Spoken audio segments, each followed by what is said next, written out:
evening. Thank you so much for joining us again during this session about raising a child in America. And we are very, very fortunate tonight to be joined by two special guests. These are experts in their own areas, and they're going to share with you about their own experiences raising their children here in America. First, our presenter is Mr. Adil. Second is Mr. Eli. And then our entertainer tonight, who is providing this strong coffee, is Miss Wardenish, because some of you wanted strong coffee. And when I said we're going to have it this evening on Thursday, I meant it. So I'll let our presenters go around and introduce themselves. The format for this evening is they're going to give the introductions about themselves, and I'll ask the first questions about comparing the educational system or how they see raising a child in America versus their country of origin. And then you guys, this is your class. You are here to learn. Please come up with questions. These are experts. Utilize their skills. And I thank you so much for taking the time to be here this evening. Adil, you're first. Thank you. Good evening. My name is Adil. I'm originally from Iraq. I was born in December 5th. I'm not going to tell you that I was born in 1964. But I have 8 kids, and I arrived to the United States in September 22nd, 2008. So it's been over 6 years now. I work as a freelance Arabic interpreter with variety of different entities outside South Dakota right now. LA. My name is Eli Nitunga. I am from Burundi. I live here in Sioux Falls, starting February 2008. I have 7 kids and a wife. And what I do here, I worked in a different company. I worked in a Jomore company. I worked private for now to help my kids getting better. And then I come from my country, passing in different country. I had a refugee from 2072 till 2000. From starting 1972 to 2007 in different countries. I was refugee in Congo, in Tanzania, and even in my country too, on that period. So today I'm here as living in Sioux Falls with my family. Thank you. Thank you. Now we have Miss Wardenish, our coffee maker for this evening. Do you want to introduce yourself? Yeah, my name is Udresh Jima. I'm from Ethiopia. So I came in for 97. So still working John Moran. I have 2 kids. I'm single mom. That's it. Thank you. And where do your kids go to school? Longfellow School. Longfellow Elementary. Thank you. First question for this evening is, would like our 2 presenters to compare and contrast the educational system in their home country versus United States. Adil is going to be able to give us his perspective regarding this question. Thank you. Well, as you may know, Iraq is one of the most ancient civilizations. Even it was the most mentioned nation in Bible even, and it was the second mentioned nation. It came under different names, land of Shinar, Mesopotamia, Babylon. So all these names refer to Iraq. Well, and just like in the new Iraq, country that it was established after the British invasion in 1914, they established the first government in 1920, and they had established a very strong educational system, and it was built, with the help of the British. And so it was very efficient and sophisticated system. Till 1979, we had the best educational system on the whole Middle East. We have people coming from all around the region to study or to get the medical attention in Iraq. As soon as Saddam decided to start the war with Iran, or what we can call it the first Gulf region, start sending teachers to the the front edges of the war, and we will have now a lot of casualties because of that war. Now we have our educational system start to collapse because of that war. Then as soon as he finished that war in 1988, he decided to invade Kuwait in 1990. And after that, war, we have lost a lot of, casualties, a lot of, innocent people that they just like get killed in that war or being lost or never, they were just like nowhere, basically.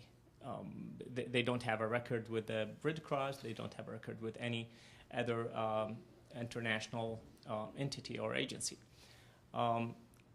As soon as that war finished, we have the international embargo against Saddam to eliminate Saddam's abilities to build mass destruction weapons.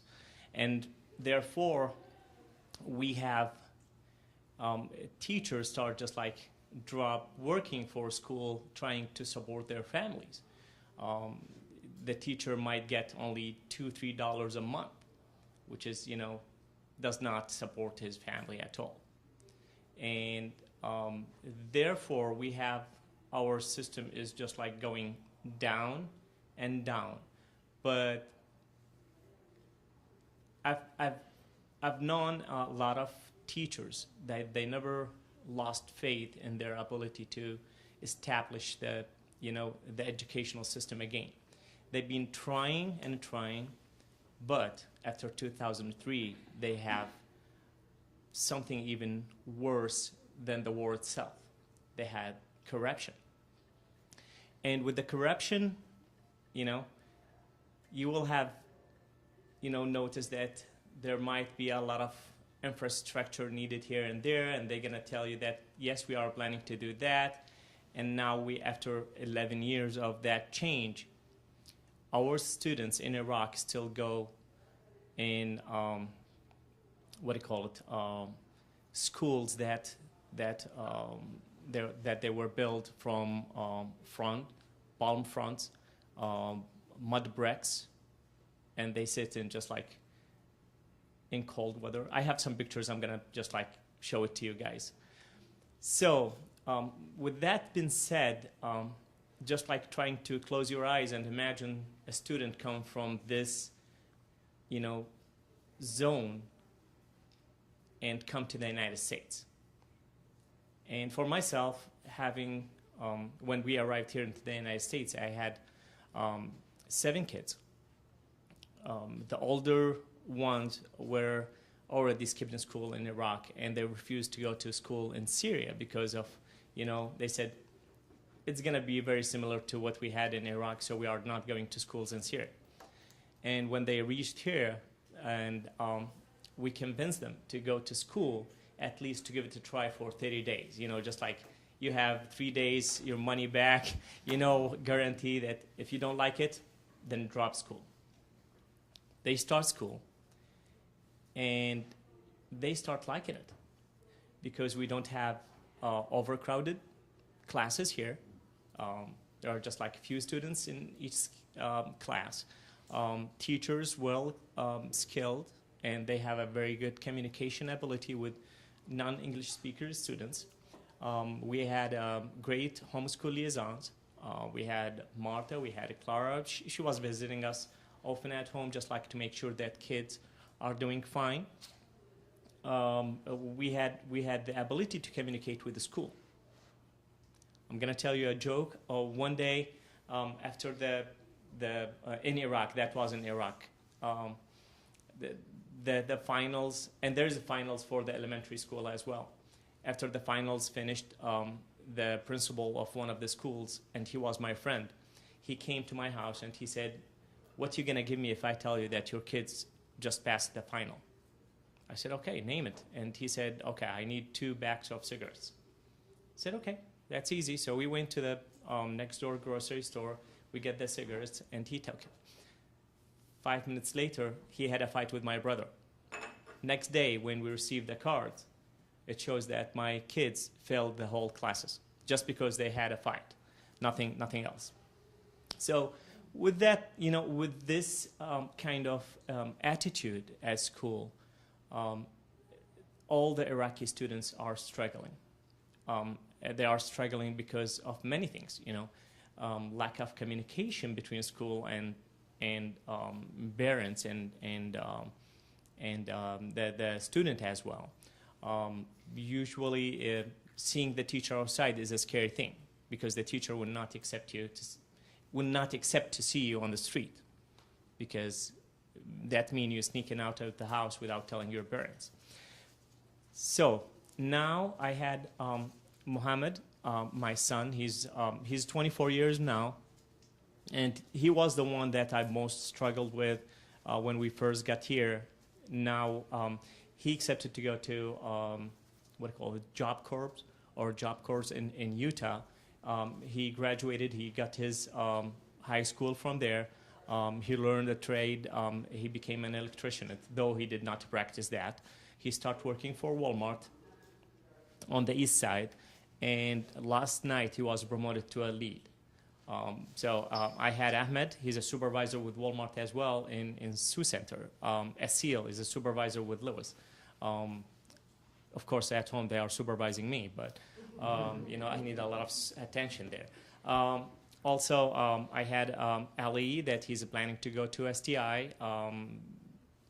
I have Hadil. She's going to Roosevelt High School. Hadir is going to George McGarvin. Hussein and Tabarak, they both go to Hayward. Tabarak is at the Bree School. Hussein is a 3rd grader. They are doing awesome. Hussein came to the country with a head injury, and doctor anticipated that he won't be able to learn. Now he speaks a good English. Sometimes he's even making fun of my accent. Dad may have an accent, which is, fine, because he will remember that he will need an accent, in the long run. But so that's what I meant with that, that they get the chance to succeed here. They get the chance to start a new life here. When the first hours that we arrived into New York Airport, JFK, and I heard, some rough comments, from some of the IOM employees. I decided just never look to what they said. But with that, just going to the officer, because I had 7 children, and they thought that I cannot speak English or I cannot respond to them. But when it comes to the point that I need to respond, I responded. And I said, well, you are representing an international agency. You should behave yourself. And the response I got it from him is, so a lot of ops there. I thought to myself, what I have done. Now I am totally in a strange environment to my family. I can speak English, but my family cannot, and they cannot, communicate. So it's a different culture. It's a different environment, different language, different weather even.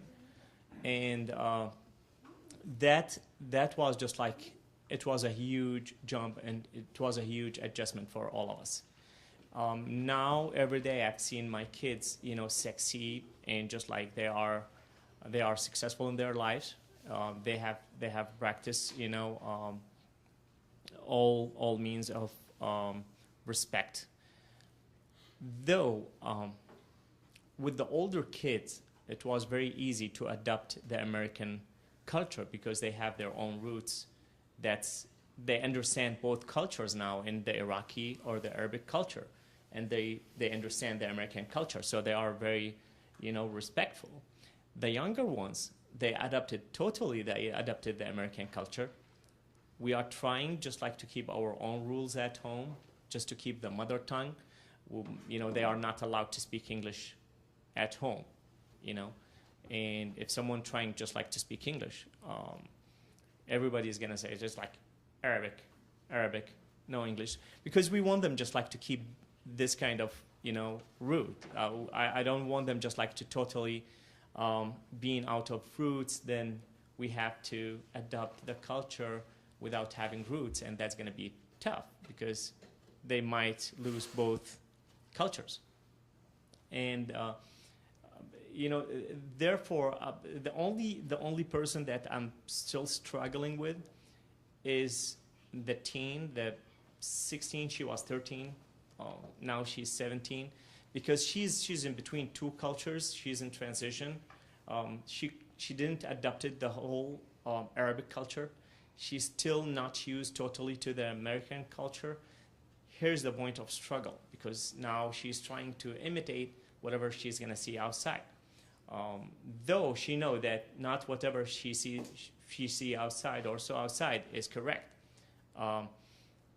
She criticized some of the acts. Then next hour she's gonna practice the same act, and of course that's very difficult. And we just like keep trying to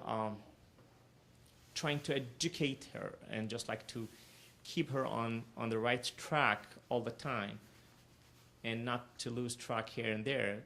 Just like adopt both cultures and you're gonna be fine. You cannot take the whole Arabic culture and trying to ignore the American culture. But there are practices on the American culture that we don't accept it on the Arabic culture. So you have to balance that.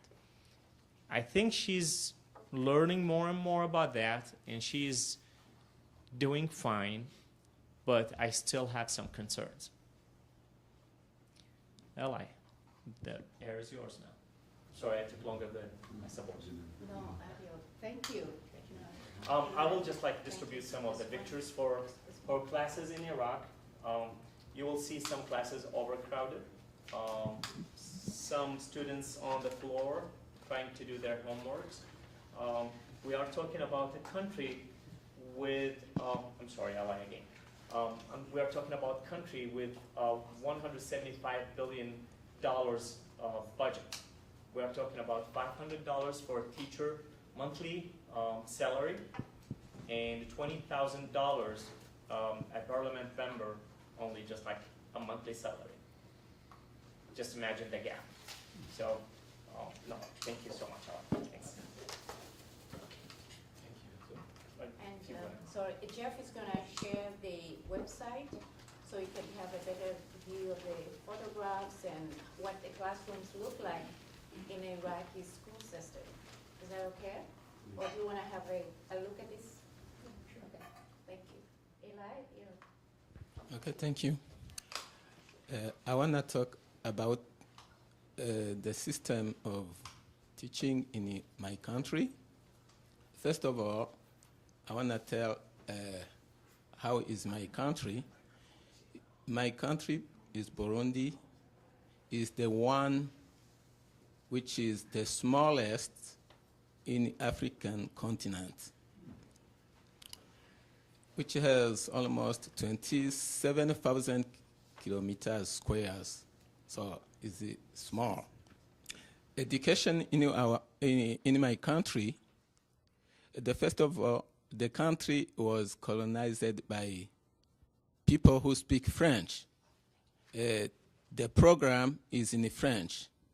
Instead of sometimes on their schedule, they teach a language, Kirundi language, in order to keep their original language. So they do have a schedule for that. The problem in my country first, kids at school, they live at home, they work. Some of them work around 2 hours. They use 2 hours and a half from their home to go to school. So it's the same to go to school and to come back. Only in the city, in the capital, some of them go with the car by those who have a car. It does not mean all people who live in the city has a car, no. So that is a big problem. And then the schools, on the level, there is kindergarten in the city only. The kindergarten is started by, for kids who have 3 years in the city only, because we do not have those possibility to get the budget to teach them all the country. So after that, kids who learn from after kindergarten, they go primary school. After primary school, they go secondary school. In primary school, they use books which are written in French and in Kirundi. All the program, the system is in French because those people who colonized my country speak French. So for today, 2 years ago, we started the program in primary school to teach English in order to know more language. So the big problem at school, the program about school is the same as here. They learn English, they learn math, science, economy, and so on. So civics, the program look the same. But one problem is to get the tools. They don't have books. That's a big problem. One school can use one books. The kids don't have the possibility to get books as we do have here. We do not have a computer at school. So even with those problems, I apologize and I agree with our kids. They do their best to go to school because they know they will gain their future there. So about my country, kids who frequent school in college, some of them get a chance to go outside the country due to the possibility of the government. The government send them outside, but they don't have a chance to come here. I don't know why. I don't have that idea. So they would like to come. They wish to come to learn here, but they don't have that chance. So after that, was the essential problem which limit our school to be in advance. Our economy is lower, is the lowest. Is the country, even if they get some support, they can't satisfy the ministry. So at school, they try to do their best to help them to go to hospital about health. And about health, we do have not a lot of hospital. And they are separately instead of in the city where you can see many hospitals. You can see in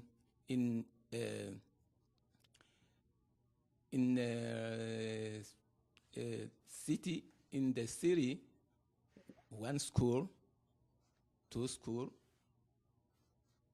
but in the big city, it's a lot. Why that problem? They don't have the possibility to build those school. Some of our kids don't go to school because they don't have those possibility. So, how they do their parent? Some of our kids, go to take time to leave to a home and to go to stay where the school are. 10 years ago, there is where they started to build some school everywhere. So that's an advantage for my country. What they need, they need the support. Where they can find that support, I don't know exactly. Maybe to someone who understands how is the country and the visit to see what is really in reality. So here in education, the big difference we do have here, in the school here, they do have tools from starting kindergarten. They use everything they need. But in my country, some of them don't have those tools to show. Even he's learning about technology, only is a theory. He don't have where he can demonstrate that. And then he will learn that he will get a chance to demonstrate with that theory when he go outside the country to learn. When he finish or when he go to continue his university, is where he will get a chance to use those tools. There's a big program in education. Simply here, they do have everything. In the primary school, my kids use computer too at school. That is a good idea here. So the problem, which means my country can be developed if you do not have many people who go to school and to learn hard. Your country cannot go in advance because it's where they do research. Even there is no research for anything, your country will still on the same level. There's a major problem the country do have. So, but we wish, we don't know exactly what time and when. The country can rest in one moment, I don't know exactly. Oh. Here in the USA, our kids who come in here, we do our best to teach them our original language. And the question which come there is where they ask, why to learn this language and we are not there and we still live here? The answer for them is this.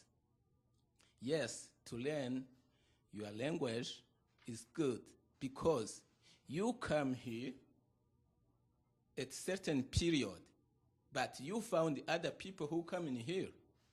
You were helped by those people. They spoke Kirundi, they spoke Swahili or other language, and you understand. So even in the future, you are here to help, to be ready to help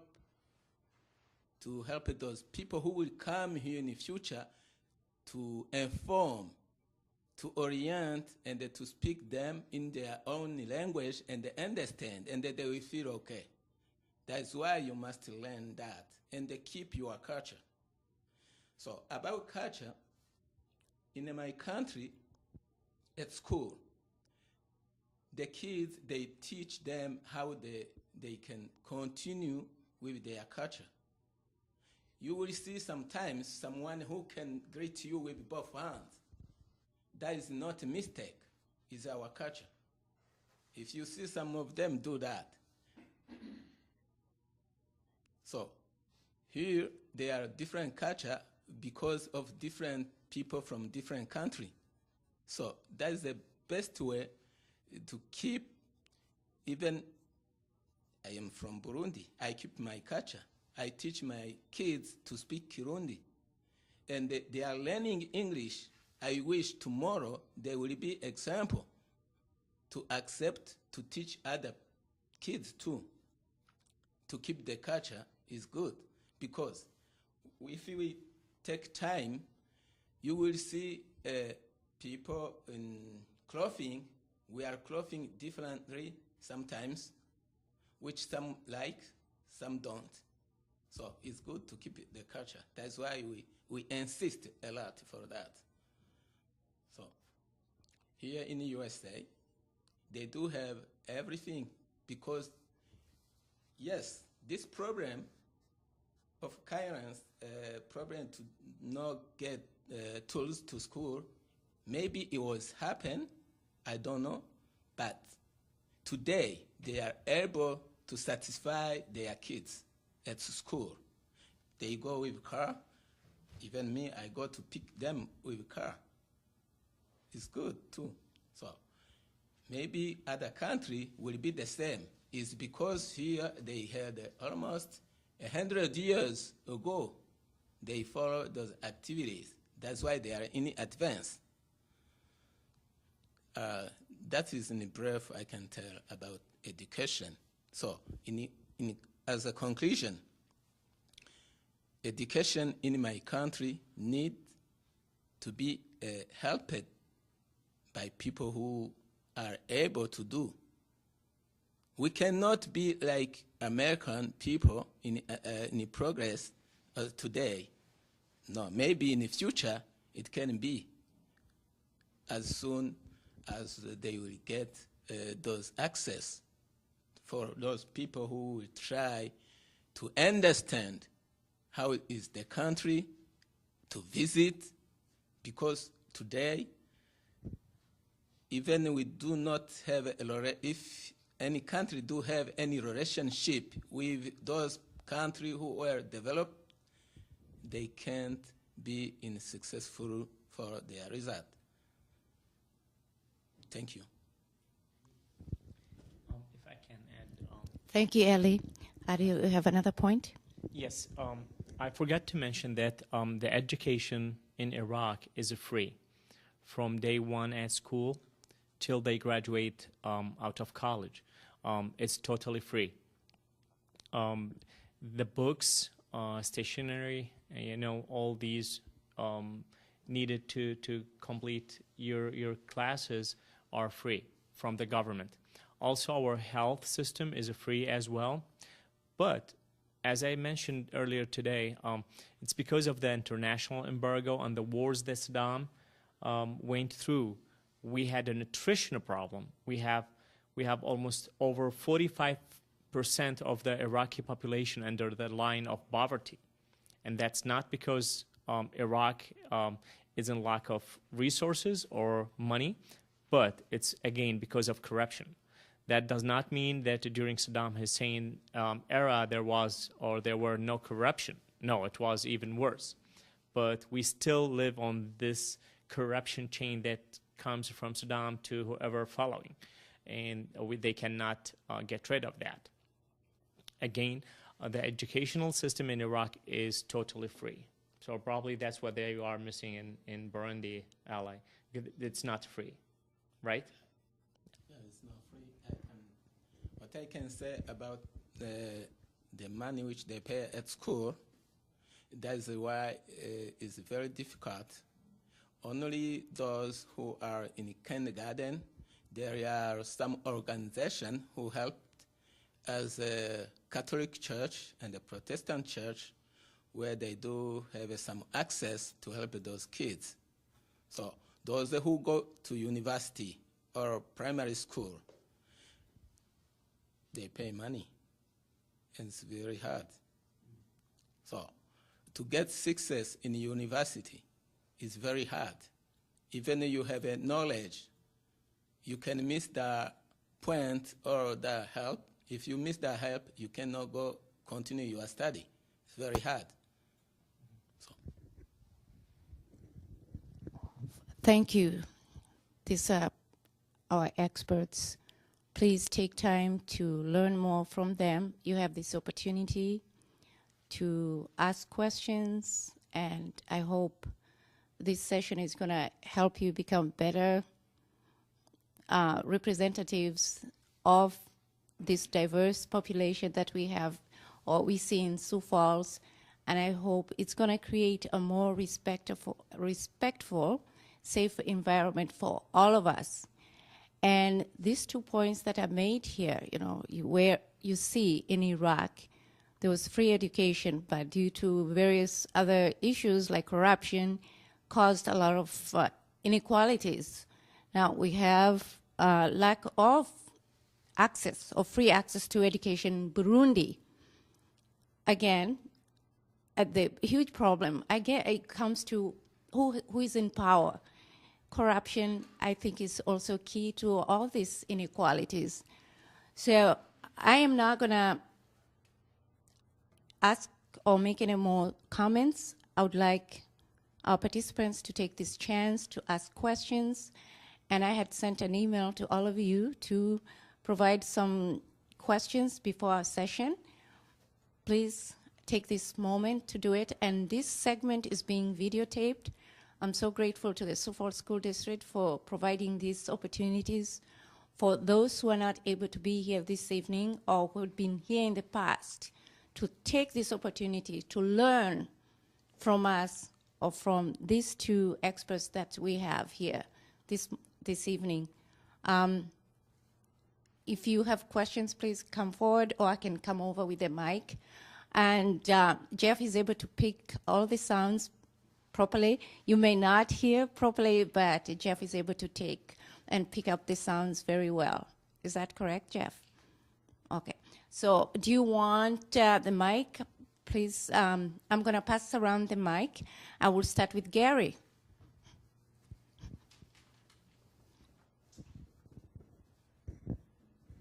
Well, you say that Iraq, the British were in control in the early part of the 20th century, and the French, right?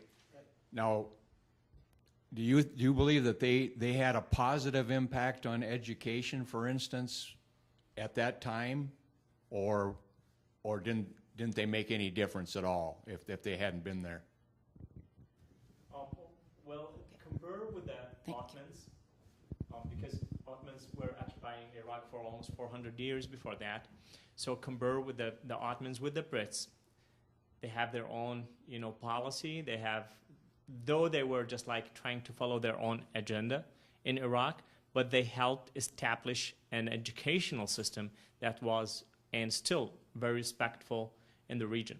We have a well-known doctors all over the world, just like the best kidney transplant doctor is from Iraq. The best cardiologist in London is from Iraq. Now, NASA just nominated one Iraqi scientist to help build a station on Mars in 2023. So that gives us a heads up, just like, what kind of educational system we have. They start establishing the educational system in Iraq. That's true. The Brits did help with the school system in Iraq. But since they are after, the Iraqis took the responsibility to build their own system. And till today. So there was an additional build-up, but they started the first steps. That's just like for me, this is fair to say. They established the first steps, and the Iraqis continue the build-up. The system of education in my country is in the government. When the colony come, they agree with them to follow those rule, and they did. For today, the president who is in charge with the country for today, he is changing that in adding more language. So for today, they learn English starting on third grade or second grade. They start learning English. That's a big point for that. So even the president, the actual president today, is trying to do his best to change some position, some rule, and to go through with the present situation. Thank you. Thank you. Who is next? I'm going to pass the mic around. Julie? Do the female students in either one of the countries have the same schooling qualities as the male children do? To add to that question, I noticed in the Sorry, Julie. To add to that question, I noticed in the pictures that the female students were separate from the male students. So I wonder if that has anything to do with that. They start separating at some schools. They start separating females, students after 2003, and that's due to a new religious ideologies that they were brought after 2003. Otherwise, schools were, they were not separate till high school. Then after that, they separated, kids. But at college, they are all together.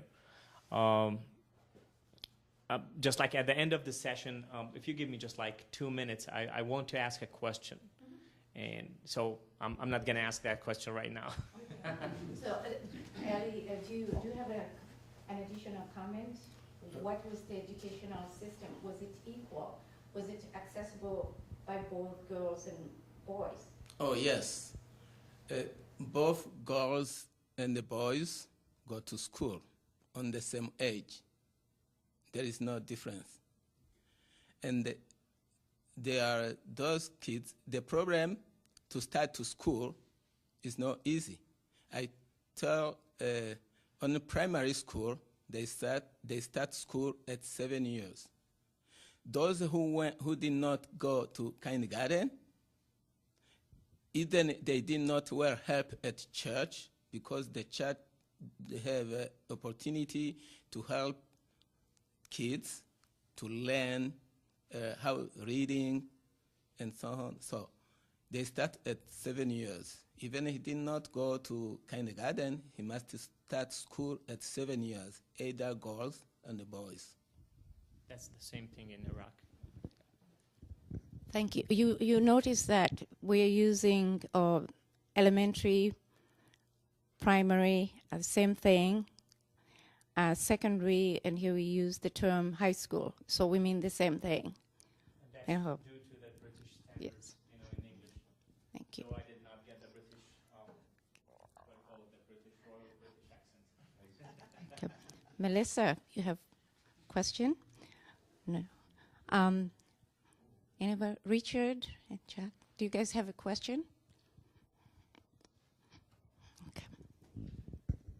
I'm interested in maintaining with your children, maintaining the culture and their heritage, because it's very important that they know where they came from and be very proud of their home countries.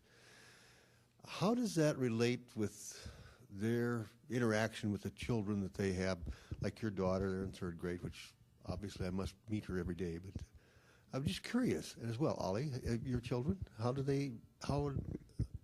what's the interrelationship with their peers in the school system? Yeah, well, at the school system as well. Yep. Well, my own knowledge and information that they have a very good relationships with their peers at school. They have friendships, just like they have, they know their peers' birthdays, they are trying to interact on these activities. Though, again, they're trying to adapt whatever they're going to see. and that's going to be, hard for us because, yes, because, just like we're trying just like to keep educating, teaching, and just like to maintain the culture that we came from.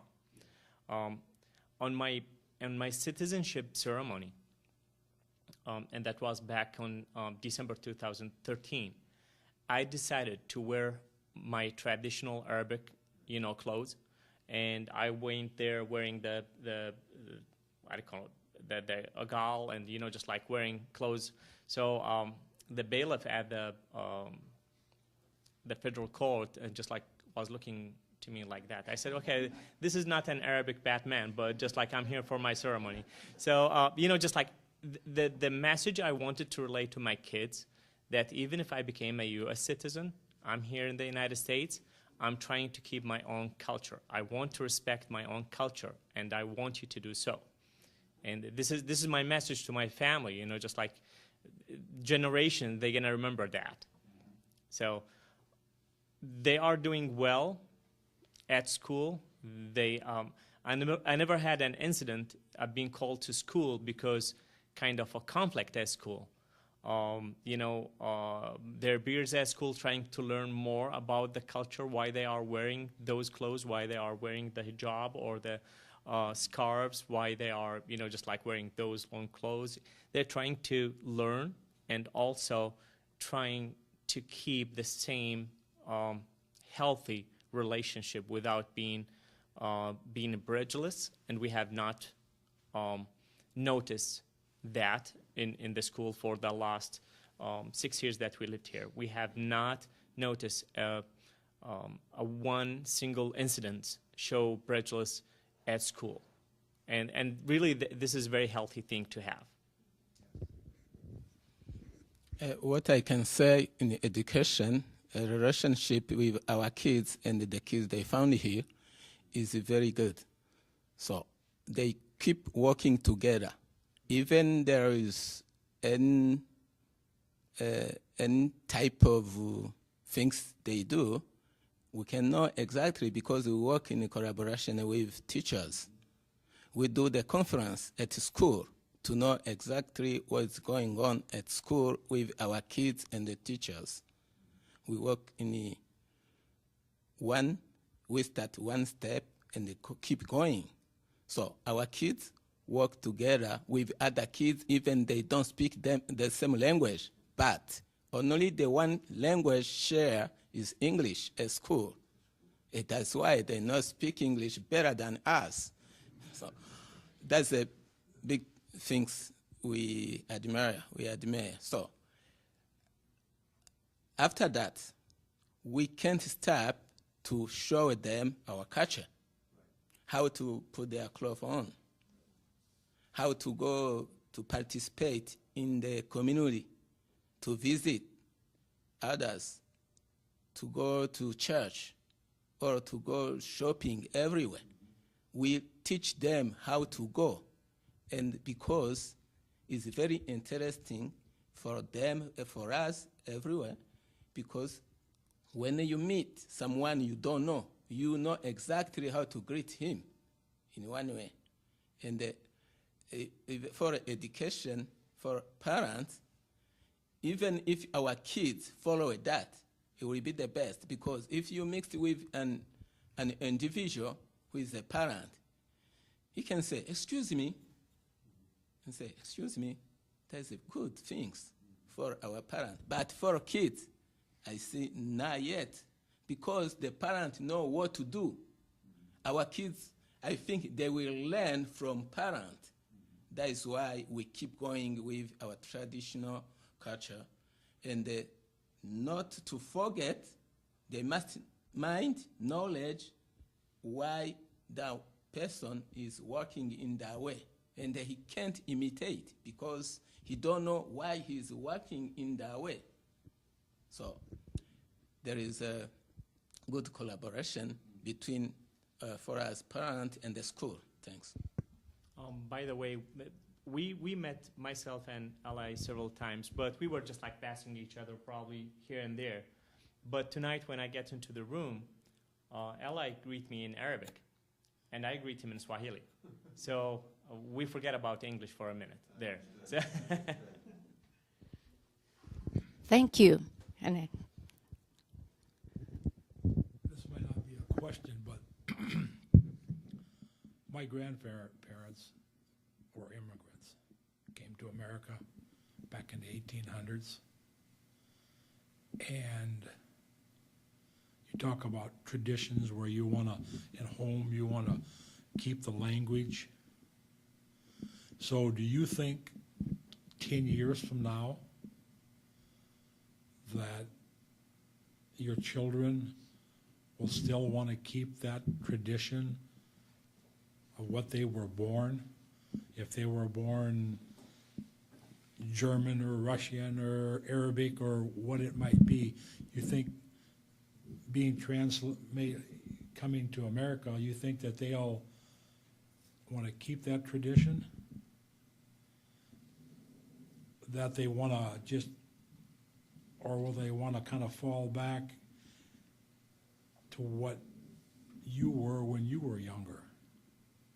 Are you trying to embed into them that we're here, we want to learn what we can here and start a new tradition by learning all the American things? well, this is kind of very. thank you for that nice comment. And you, when I go with that, Sorry, Alex. Yeah. Well, here's the thing, you know, where we come from and where we are right now, we can combine both. You cannot separate, because if you separate, you're going to fail, because you're always going to look into your roots and you're not be able to go in, just like to walk into the future, because you will say just like, I'm from the Arab world, you know, I cannot do this, I cannot do that. But if you combine and you trying to adapt slowly into the community where you live, that's going to be the key, because that way you will have both culture mixed slowly. If you do it just like, you cannot take a pizza out of the oven and put it on a freezer. You cannot eat it later on, you know. But if you just like do it gradually, you're gonna eat it while it's hot. You're gonna leave whatever left over in the fridge. This is kind of an example. But if you do it slowly, then you will have that combination in the future. Thank you so much, sir. An ad is this. For instance, if you want get answer for something, you must ask a question. Where is it coming from first? You must know the origin of the things to know the answer.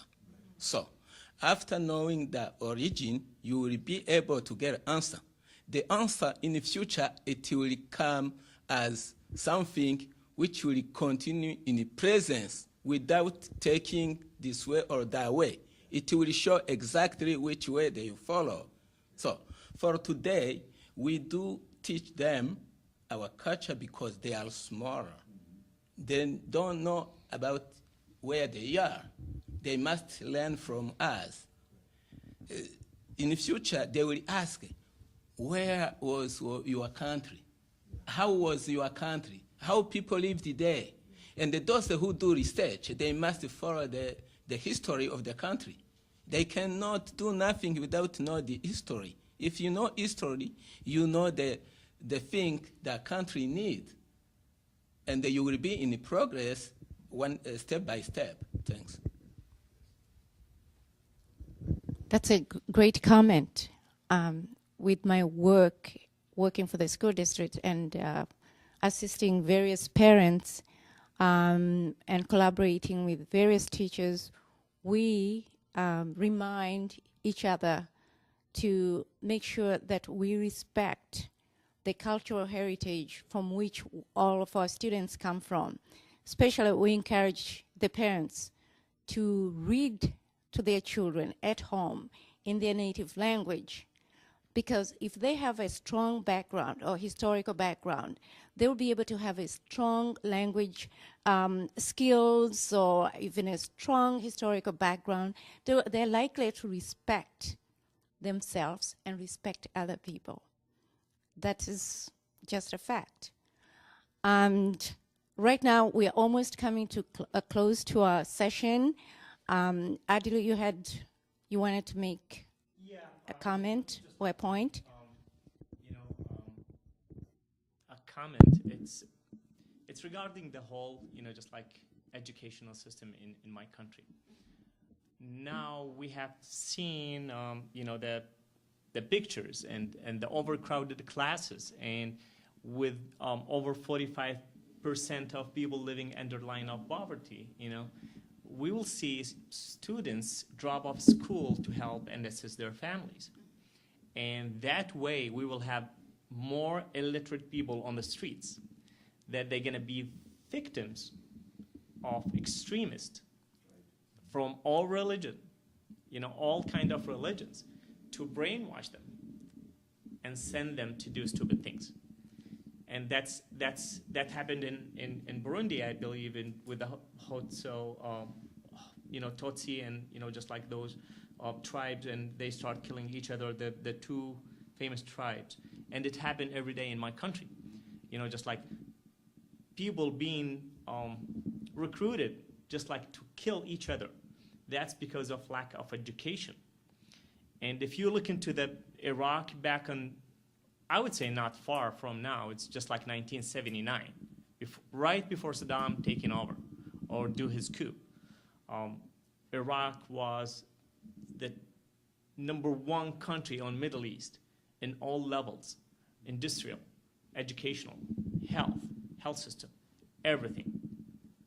Iraqis were able to go to Europe to spend some money during summertime because they have their own life and they want to enjoy every minute.